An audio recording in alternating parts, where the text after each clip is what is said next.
Bien, entonces ahora vamos a hablar un poco sobre las clases abstractas. Una clase abstracta no se puede instanciar, solo sirve como clase base o clase padre. Su propósito es proveer una definición común que múltiples clases derivadas pueden compartir. Y lo que va a definir esta clase abstracta son elementos abstractos, sean propiedades o métodos. Y estos elementos, los elementos abstractos, deben ser implementados por las clases hijas. Así que vamos a ver en qué consiste que una clase abstracta defina elementos abstractos. En nuestro código vamos a crear una nueva clase. Ah, Dentro de la raíz del proyecto vamos a crear un nuevo archivo que se puede llamar person, person.cs, un archivo C#. Acá ponemos como siempre el namespace que va a ser nuestro proyecto. Y lo que voy a definir es una clase abstracta. Así que voy a poner el accesor público, la palabra abstract, class y el nombre de mi clase que va a ser person. Aquí una clase abstracta debe tener la palabra clave abstract. Y dentro de esta clase voy a definir dos métodos. Uno que va a ser abstracto, va a ser un método público. Como es abstracto, tengo que definirlo como abstract. Y que devuelva una cadena. Este método se va a llamar getName. Y los elementos abstractos, en concreto métodos abstractos, solamente se van a definir, pero no van a tener un cuerpo. Las clases que vayan a derivar de esta clase abstracta van a implementar al método abstracto. Pero dentro de la clase abstracta, los elementos abstractos, como este método, no tienen un cuerpo.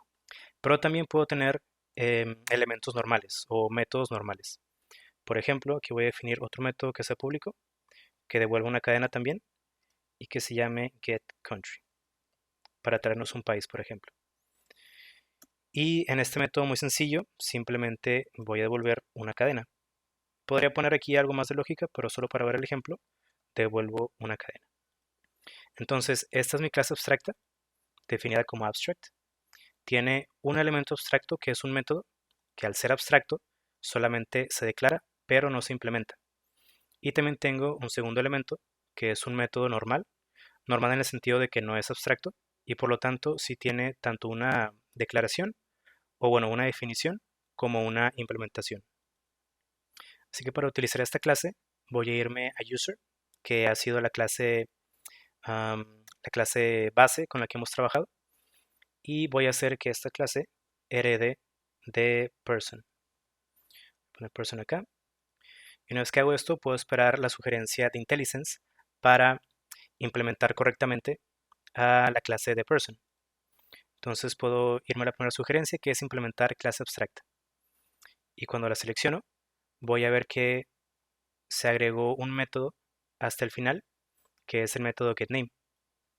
¿Okay? Si me voy otra vez a la clase person, puedo ver que tengo solamente un elemento abstracto, que es el método getName.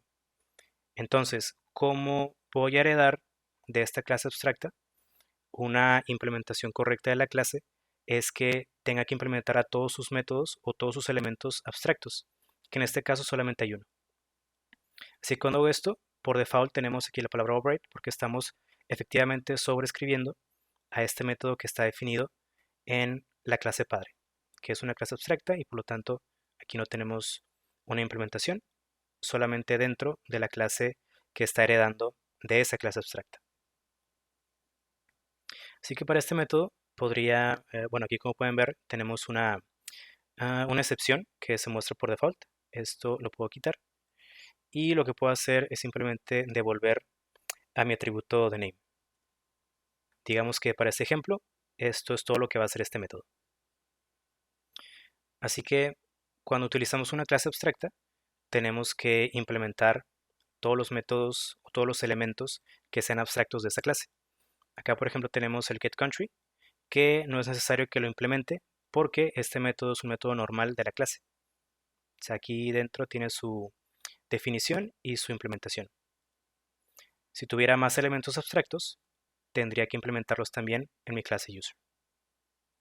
Ahora en mi ejemplo, solamente puedo utilizar esta clase en user, porque de entrada user no heredaba y no implementaba ninguna otra clase. Pero si quisiera, por ejemplo, en employee, que ya tiene una relación hacia la clase user, o sea, employee es hija de user, no podría, por ejemplo, poner una coma y también implementar a person. ¿Ok? Tendríamos un error.